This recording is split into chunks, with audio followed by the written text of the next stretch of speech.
नमस्कार साथियों, सुप्रभात। आपका दिन शुभ हो, मंगलमय हो।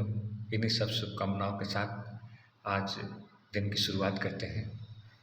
साथियों, आज छुट्टी है। आशा करता हूँ आप लोग सकुशल अपने घर पे अपने घर के कार्यों को पूरा कर रहे होंगे। साथियों, कल की जो हमारी कथा थी, जहाँ से हम विश्राम दिए थे, उसके आगे चलते हैं। साथियों, हमने बताया था धर्म न दूसर सत्य समाना, आगम निगम पुराण बखाना, परहित सरिस धर्म नहीं भाई, पर पीड़ा सम नहीं अतिमाई। साथियों, सत्य के समान दूसरा कोई धर्म नहीं है और दूसरों की सेवा के समान कोई सेवा नहीं है। जहाँ हमें ज़रूरत लगे, अगर हम किसी की सेवा कर पाने में समर्थ हैं, तो हमारा सबसे बड़ा सौभाग्य है कि प्रभु ने हमें उस लायक बनाया है कि हम किसी की सेवा कर पा रहे हैं, किसी की सहायता कर पा रहे हैं या किसी के काम आ रहे हैं। यही बात राजा हरिश्चंद्र जी के मन में भी थी कि प्रभु ने हमें उस योग्य समझा है कि हम आज किसी को दान दे पा रहे हैं। नहीं तो साथियों, इस धरती पर कैसे कैसे जीव हैं और कैसे कैसे लोग हैं। किसी के पास है तो लाखों करोड़ों रुपए है, किसी के पास फूटी कौड़ी भी नहीं है। ये किसकी माया है? कोई खाने के लिए तरस रहा है और किसी के घर पे फेंक दिया जाता है। आप सबने ये सब चीज़ें देखी हैं, बड़े बड़े होटलों की व्यवस्थाएं भी देखी हैं और किसी गरीब का भूखा पेट भी देखा है। ये इसी धरती पे हो रहे हैं साथियों। तो जिसके अंदर सत्य का ज्ञान हो जाएगा, वो सबको क्षणभंगुर समझेगा। राजा हरिश्चंद्र जी अपने राजपाट को एक थोड़ा भी संकोच नहीं किए और दान कर देते हैं।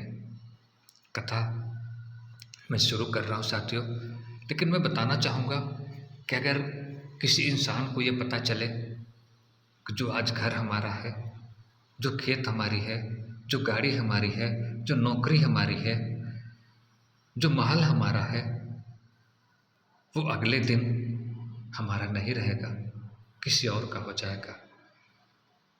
साथियों, हम मानव की सारी व्यवस्था ही बिगड़ जाएगी, हमारी रोज़मर्रा की ज़रूरतें बिगड़ जाएगी, हम लोग उस चीज़ को सहन नहीं कर पाएंगे। लेकिन राजा हरिश्चंद्र जी एक पल भी नहीं संकोच किए। विश्वामित्र जी सुबह सुबह उनके द्वार पर आ जाते हैं और बोलते हैं, राजन, आपने सपने में सारा राजकाज हमें दान कर दिया है। राजा बोले, जो आज्ञा ब्राह्मण थे, क्योंकि विश्वामित्र जी ब्राह्मण का वेश धारण करके आए थे, ये सारी संपत्ति, ये सारा राजकाज ब्राह्मणों का ही दिया हुआ है। आज हम फिर ब्राह्मणों को दे रहे हैं, इसमें हमारा क्या है? इसे प्रभु की मर्जी ही होगी। ब्राह्मण देवता बोले, ठीक है, फिर संकल्प हो जाए। साथियों, यहाँ पे मैं अपनी बहनों को बताना चाहूँगा। बहनों, उनकी जो पत्नी थी तारामती, जिनको कुछ लोग सभ्या भी बोलते हैं, पुत्र रोहिताश्व थे। किसी ने भी उनका विरोध नहीं किया कि आप ये क्या कर रहे हैं और सारा कुछ दान दे देंगे तो आप कहाँ जाएंगे। क्योंकि पत्नी का कर्म होता है अपने पति की बात को मानना, और पति कोई अनुचित कार्य करे तब रोकना। धर्म के काम में पति को रोकना अच्छा नहीं है। तारामती प्रतिव्रता स्त्री थी, वो जानती थी कि हमारे पति धर्म पर चल रहे हैं, इस समय उनका साथ देना उचित है। बहनों, आज आप लोग अपने पति की बात भी नहीं मानती हैं और उनके किए गए काम में टांग लड़ाते हैं। वो धर्म पे चलना चाहते हैं आप उन्हें भटकाती हैं, वो अच्छा सोचते हैं, आप उन्हें उचित कार्य करने नहीं देती हैं, जिससे आज हमारे समाज में भाई भाई में झगड़ा, माँ बेटे में ना बनना, समाज में हर जगह कलह, ये किसकी कमी है?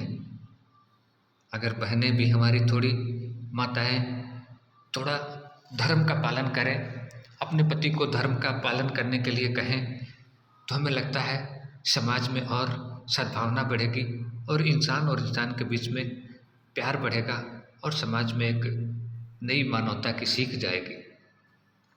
साथियों, तारामती जी ने थोड़ा भी अपने पति को नहीं रोका, क्योंकि वो धर्म के मार्ग पर चल रहे थे। संकल्प हुआ, संकल्प होने के बाद ब्राह्मण देवता ने दक्षिणा मांगी। राजन, संकल्प हो गया, अब दक्षिणा दीजिए। राजा ने बोला,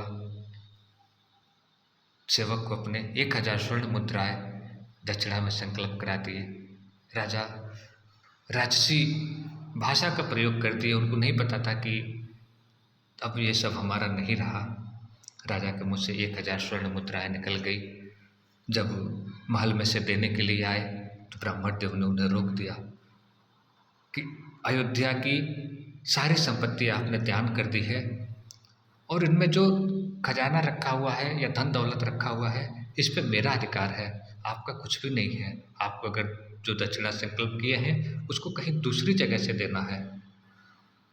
राजा बोले, ब्राह्मण देव, मेरे से गलती हो गई, मेरे मुंह से निकल गया, लेकिन फिर भी मैं अपने वचन को पालन करूंगा और मैं आपको 1 महीने के भीतर या जितना जल्दी हो सके मैं आपको वो दान वाली 1000 स्वर्ण मुद्राएं जरूर वापस दे दूंगा। साथियों, राजा हरिश्चंद्र जी अयोध्या छोड़ करके काशी चले गए। वो क्षेत्र से बाहर था।